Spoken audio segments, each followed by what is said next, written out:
Bhajan Sarita by two sister channel के देखने वाले व्यूअर्स को सभी को मेरा हाथ जोड़कर नमस्कार। मैं पूनम राठी आज आपको एक बहुत ही अच्छी सूचना देने वाली हूँ जिससे आपका भी कल्याण है और हमारा भी कल्याण होगा। आज हम भगवत गीता संस्करण के सुनाएंगे। अगर इसमें कोई त्रुटि रह जाए तो कृपा करके कमेंट करके बताएं। हालांकि हम ये गीता प्रेस गोरखपुर की है, छोटे में है श्रीमद् भगवत गीता। हम इसी में से कुछ जो बता रखी है वो, और कुछ हमने भी थोड़े बहुत एक आध अनुभव होंगे तो वो डालेंगे। बाकी अगर आपको अच्छा लगे तो आप जो पूरा वीडियो जरूर देखें और देख के कहीं त्रुटि रह जाते कमेंट करें, और नहीं तो अच्छा लगे तो लाइक कर दें। तो आज हम शुरू कर रहे हैं और ये ऐसा संस्करण है कि इसमें कहने और वीडियो बनाने की कोई बात नहीं है। मैं तो यही कहूँगी, भगवान जो भी इस भगवत गीता संस्करण को सुने उसकी हर एक मनोकामना पूरी हो और वो अपने कर्तव्य परायण होकर बहुत अच्छे से अपने जीवन का निर्वहन करे। तो आज शुरू कर रहे हैं। सच्चिदानंद स्वरूपाय विश्वोत्पत्ति हेतवे तापत्र विनाशाय श्री कृष्णाय वयम नमः। हम उस सच्चिदानंद स्वरूप भगवान कृष्ण का अपने चित्त से, अपने मन से स्मरण करते हैं और वो भगवान श्री कृष्ण सभी की मनोकामनाओं को पूर्ण करे। तो आज शुरू करते हैं श्री कृष्ण श्रीमद् भगवत गीता का पहले अध्याय में। लेकिन उससे पहले हम गीता जी की महिमा का भी वर्णन करेंगे। गीता जी की महिमा में भी बहुत अच्छा बता रखा है, आप इसको भी जरूर सुनिए। वास्तव में श्रीमद् भगवत गीता का महत्व वाणी द्वारा किसी में भी सामर्थ्य नहीं है। देख लो जो सुन लो, वाणी द्वारा किसी में भी सामर्थ्य नहीं है कि हम इसका वर्णन कर सके। लेकिन ये प्रभु की इच्छा है, प्रभु की कृपा कहेंगे जो आप पर हम पर हुई है कि आज मन में यही आया है कि हम गीता का अध्याय शुरू करेंगे। और ये गीता की महिमा है और भगवान कृष्ण का हमारे ऊपर, आपके ऊपर बहुत आशीर्वाद है जो आप इसे सुनने जा रहे हैं। स्किप बिल्कुल भी ना करें क्योंकि आगे शुरू होने वाली है गीता की महिमा। इसमें संपूर्ण वेदों का सार संग्रह किया गया है। इसकी संस्कृत इतनी सुंदर और सरल है। संस्कृत आजकल कोई जानता है कौन है? सब हिंदी में भी छोड़ो, इंग्लिश में पढ़ रहे हैं क्योंकि पश्चिमी सभ्यता के पीछे पढ़ रहे हैं। सब वेस्टर्न उसमें जीवे हैं भी, पहनावा भी और बोलने चलने में भी, क्योंकि स्मार्ट है उन्हें समझ ज्यादा है। हमारे कैसे जो लोकल हैं तो वो तो एक किस्म के गवार बोले जा हैं। और मैं ये कहूँगी कि हमारी सभ्यता संस्कृति सबसे श्रेष्ठ है, तो इसका भी अनुसरण करें। तो बताया है कि इसकी संस्कृति इतनी सुंदर और सरल है कि थोड़ा सा अभ्यास करने से मनुष्य उसको सहज ही समझ सकता है, सहज समझ ले है।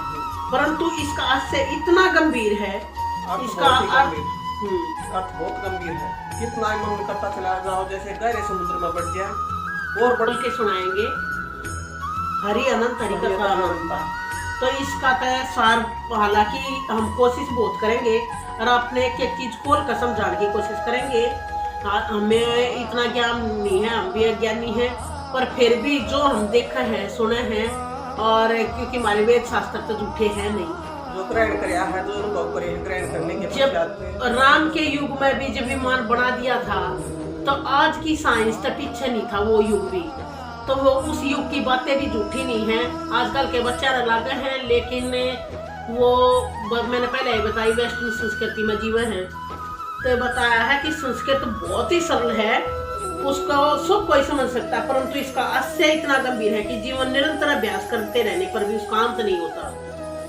प्रतिदिन नए नए भाव उत्पन्न होते हैं। इसमें यह सदैव नवीन बना रहता है एवं एकाग्रचित होकर श्रद्धा भक्ति विचार करने से इसके पद में परम रहस्य भरा हुआ हो प्रत्यक्ष प्रतीत होता है।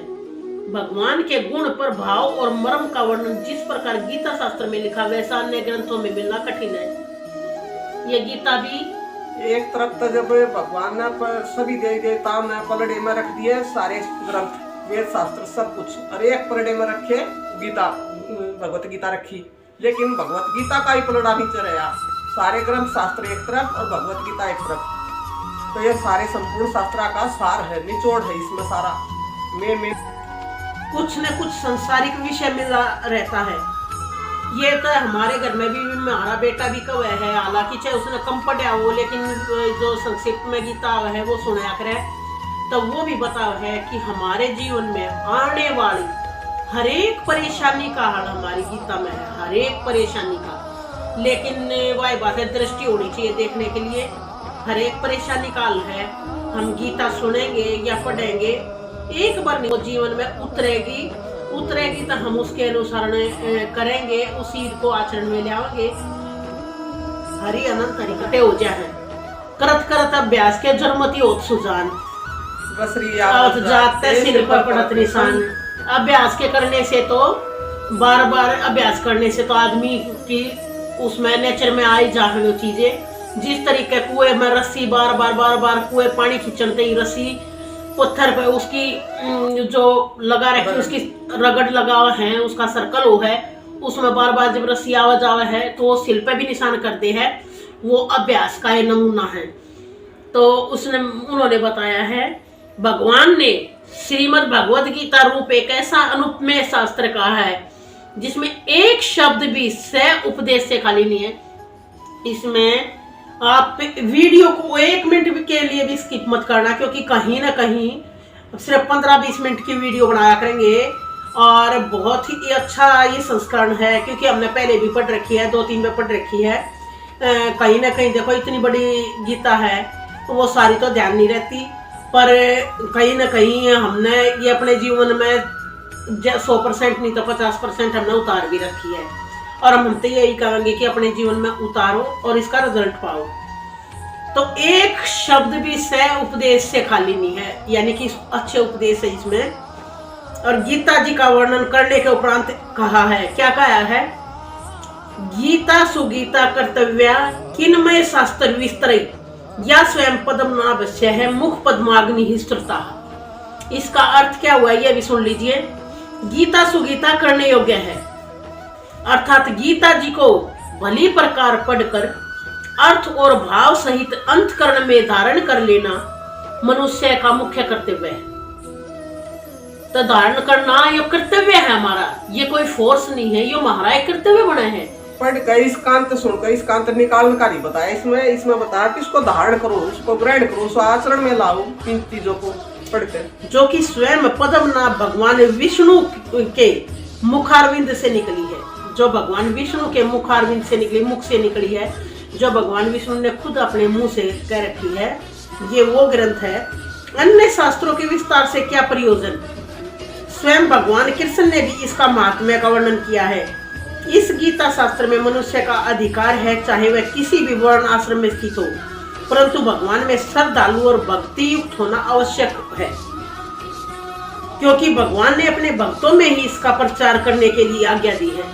हालांकि भगवान ने अपने भक्तों में इसका प्रचार करने के लिए आज्ञा दी है, क्योंकि देखो अज्ञानी आदमी सुनेगा, मजाक उड़ाओगा और यकीन नहीं करे, भगवान पर तभी विश्वास हटाओगा, तो ऐसे इंसान भगवान को पसंद नहीं है। तो आज्ञा भी अपने भक्तों को ही दिया है। पूरा विश्वास है मुझे कि जो भगवान विष्णु के, जो भगवान कृष्ण के प्यारे भक्त हैं, वो ही इस संस्करण को सुनेंगे। आज सिर्फ इस गीता का महात्म्य ही सुनाने जा रहे हैं। अध्याय कल से शुरू करेंगे। आज तक गीता की महिमा है, महिमा को ही सुनकर देखना कि इसका कितना महत्व है। तो पूरी गीता अगर हम सुनेंगे तो जीवन में क्या बदलाव आओगा। 1-2 बदलाव तो आपके जीवन में जरूर आएंगे, ज्यादा नहीं तो अपने जीवन में चेंजेस, अपनी गलतियां का एहसास होगा। ये मेरे साथ गुजरा हुआ अनुभव है। अपनी गलतियां का अनुभव आपको खुद ही हो जाएगा कि हमने भाई किस गलती के कारण ये सजा मिल रही है और किस गलती के कारण नहीं मिल रही, तो इसका अपने आप पता लग जाएगा। तथा यह भी कहा कि स्त्री, वैश्य, शूद्र और पाप योनि भी मेरे प्राण होकर परम गति को प्राप्त करते हैं। जरा सा भी भगवान में रुचि है जिसकी, जो भगवान से जरा सा प्रेम करे हैं, उसने पाने की इच्छा करे हैं, तो उनके ताई भी, सबके ताई भी है। चाहे कोई शूद्र है, वैश्य है, ब्राह्मण है। ब्राह्मण भी वो है जो ब्रह्म को जानता है, परमात्मा को जानता है। ये नहीं कि जाति जन्म हो गया ब्राह्मण परिवार में तो ब्राह्मण बन गया, फिर डॉक्टर के घर में पैदा हो गए तो डॉक्टर थोड़ी हो गए, या किसी मास्टर के घर में पैदा हो गए तो मास्टर थोड़ी हो गए। वो तुम्हारे कर्म डिसाइड करेंगे। आपने पढ़ाई करी है डॉक्टर की, तो उसके भी टेस्ट क्लियर करने पड़ेंगे उनके। तो डॉक्टर के बेटा डॉक्टर नहीं होगा, इसलिए ब्राह्मण का बेटा ब्राह्मण नहीं होता। इस जाति से, इस जन्म से हम ये नहीं कह सकते कि ये ब्रह्म है। जिसने परमात्मा को जान लिया, ब्रह्म को जान लिया, वही ब्राह्मण है। हाँ, और इसमें वैसे शूद्र पाप योनि में कोई भी जीव है, इसमें किसी का ये नहीं है कि बीजी ने पाप करे हूं भगवान नहीं मिल सकता। अगर उसके कर्म बदले हैं, अगर उसके विचार बदले हैं, तो जरूर वो भगवान को प्राप्त करे है। इसमें यही लिख रखा है कि अगर मेरे प्राण हो है तो परम गति को प्राप्त होते हैं। अपने अपने स्वाभाविक कर्मों द्वारा मेरी पूजा करके मनुष्य परम सिद्धि को प्राप्त करते हैं।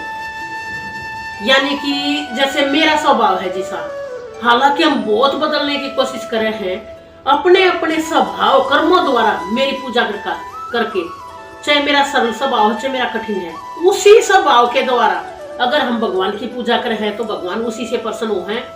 आज मैंने वीडियो देखी थी तो शिव भगवान का ऐसा भगत था वो कि या तो ये खाना खा ले, नहीं तो मैं आपको मार दूंगा।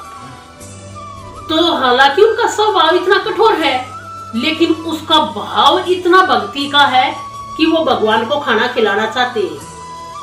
स्वभाव कठोर है लेकिन उनका भाव उनको खिलाने का है। क्योंकि हम अगर भोजन ग्रहण करते हैं किसी के घर का, या भाव से या प्रभाव से या अभाव से, 3 चीजों से हम किसी का घर का भोजन ग्रहण करें। या तो हमारा भाव, या तो उनका भाव ऐसा है कि वो हमें खिलाएं, उन्होंने हमें बुलाया है आदर सत्कार से और हमें भोजन कराने के लिए बोल रहे हैं, तो हमारे मन में भी उनके प्रति होगा कि हम वहाँ जाएं और उनके यहाँ भोजन ग्रहण कर पाएं। एक हमारे घर में किसी चीज का अभाव है, अब हमने रोज की रोज रोटी खानी पड़ रही है या कुछ ऐसा है, और हमारे घर में किसी मिठाई का या किसी चीज का अभाव है जो हमने अपने घर में ना मिलती, कहीं बाहर दिख गई, तो उस अभाव में कोई बच्चा या बड़ा भी अपने मन को कंट्रोल नहीं कर पाता। तो एक तो भाव हो गया कि किसी को खिलाने का भाव है, या किसी के घर में अभाव है यानी कि कमी है उस चीज की, या प्रभाव है। प्रभाव का मतलब अगर हम किसी की इज्जत करें हैं और हमारी बातों का किसी पर प्रभाव पड़ा है, और प्रभाव ऐसे पड़ता नहीं जब तक हमारे अंदर वो चीज नहीं होगी। अब जब तक हमारे अंदर शांति नहीं होगी, हम दूसरे को शांत नहीं कर सकते, क्योंकि ये तो सबने पता है जिसके पास जो चीज होगी वो दूसरे को वही दे सकता है। तो यही बात है कि प्रभाव भी पड़ता है। जब विद्वानी के घर के छिलके भी जब कृष्ण भगवान खान लाग रहे हैं तो उनके प्रभाव के कारण खा रहे हैं। भगवान का कोई भाव नहीं था, और या उनका भाव था या प्रभाव था। ये विद्वानी के प्रभाव के कारण, उनके भाव के कारण जब कृष्ण भगवान छिलके खाते हैं, तो हम तो साधारण से इंसान हैं, अगर हम उन्हें भाव या प्रभाव पुकारे हैं तो वो हमारे धोरे बैठे हैं, हालांकि हमारे अंदर समारे हैं, बस देखने की कमी है। तो इन पर मेरी पूजा करके मनुष्य परम सिद्धि को प्राप्त करते हैं अपने स्वाभाविक कर्मों से भी, यानी कि चाहे कठोर भी हो उन कर्मों से भी अगर मेरी पूजा करके, मेरा समर्पण करके मेरी गति का है। इन सब पर विचार करने से यह ज्ञात होता है कि परमात्मा की प्राप्ति में सभी का अधिकार है। जय हो मेरी श्री कृष्ण भगवान की, परमात्मा की प्राप्ति में सबका अधिकार है। एक वेश्या भी, अजामिल भी, बहुत से ऐसे उदाहरण है, वे आम भी गए, आपने इसमें सुनने को मिलेंगे भी। बहुत ही ऐसे उदाहरण हैं। वो कौन सा सदन कसाई था, ये भक्तमाल में सारे लिखे हुए हैं, जो भक्त हैं उनकी भक्तमाल एक पुस्तक है, जाओगे ये गीता का अपने पूरा संस्करण जैसे शॉर्ट में है, ये सुनाओगे। अगर आपने पसंद आओगे तो हम भी पूरी विस्तार से भी सुनाओगे, लेकिन ये आपके ऊपर पसंद आने के ऊपर बात रहेगी।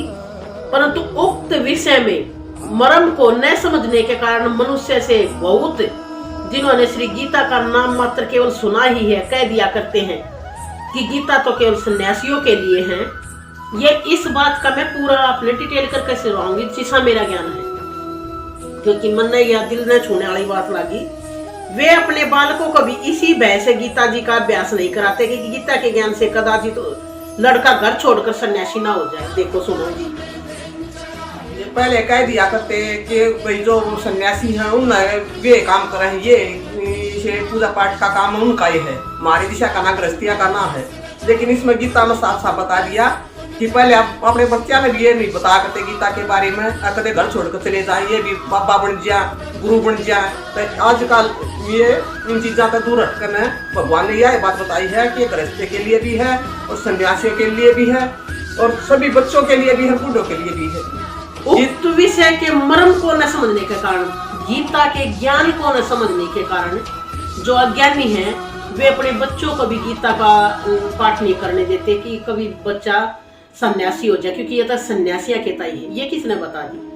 जिसने गीता अपने मुख से बाची है, जिसने बोली है, वो खुद एक गृहस्थ थे। श्री कृष्ण भगवान खुद गृहस्थ थे, उनके भी 1008 रानी थी। मतलब वो हालांकि उनकी भगत थी, किसी कारणवश वो आप आगे होगा जो अध्याय उसमें आप सुन जान भी पाओगे, लेकिन यह बात पक्की है कि ये सन्यासियों के लिए नहीं, गृहस्थ के लिए है। मैं तो यही कहूंगी कि गीता बिल्कुल गृहस्थ के लिए है। हमारी घर की हर एक समस्याओं को सुलझाने में गीता का जो योगदान है ना, वो किसी भी ग्रंथ का, मैं तो यह कहूंगी किसी भी ग्रंथ का नहीं हो सकता। गीता संक्षिप्त में भी और हमने डिटेल में भी पढ़ी भी है, सुनी भी है और बहुत से भगवत कथा ये भी सुनी है, लेकिन गीता जैसा कोई भी ग्रंथ मने गृहस्थ के लिए तो बेटर है ही नहीं। तो इससे ये चीज से बिल्कुल ना डरे कि बच्चा सन्यासी हो जाएगा, क्योंकि जो जिन्होंने बोल रखा है वो खुद भी सन्यासी नहीं थे। आगे है, इसी वजह से श्री गीता जी का अभ्यास नहीं कराते कि लड़का सन्यासी हो जाए, किंतु उनको विचार करना चाहिए, ये सोचना चाहिए कि मोह के कारण क्षत्र धर्म से विमुख होकर भिक्षा के अन्न से निर्वहन करने के लिए तैयार हुए अर्जुन ने जिस परम रहस्य गीता के उपदेश से आजीवन गृहस्थ में रहकर अपने कर्तव्य का पालन किया है, जिन्होंने गीता सुनाई और जिसको सुनाई, अकेले में सुनाई, ये तो पीछे जो मतलब घटता गया उसी के अकॉर्डिंग चलती गई, बाकी जिनको सुनाई, अर्जुन को सुनाई, उन्होंने भी गृहस्थ में रहकर अपने कर्तव्यों का पालन करके, उस कर्तव्य का पालन करके ना गृहस्थ आश्रम में रहे हैं। यानी कि अर्जुन भी गृहस्थ आश्रम में रहा है। तो अगर गीता सन्यासी बना हुआ है तो इसका उल्टा परिणाम कैसे हो गया, ये तो आप भी विचार करो। सही कहे कृष्ण जी, आप ही विचार कीजिए। अतएव कल्याण की इच्छा करने वाले मनुष्य को उचित मोह का त्याग कर अतिशय श्रद्धा भक्ति पूर्वक अपने बालकों को अर्थ और भाव के सहित श्री गीता जी का अध्ययन कराएं एवं स्वयं भी इसका पठन और मनन करते हुए भगवान की आज्ञा अनुसार साधन में तत्पर हो जाएं, क्योंकि अति दुर्लभ मनुष्य शरीर को प्राप्त करके, क्योंकि अति दुर्लभ मनुष्य शरीर क्यों कहा गया है, अति दुर्लभ मनुष्य शरीर इसलिए कहा गया है कि हमारे रिलेटिव में है, क्योंकि मैं ये गीता का संस्करण आपके सामने है, इसलिए क्योंकि मेरे जो उदाहरण है मैं उसमें आपको भी शामिल करना चाहूंगी।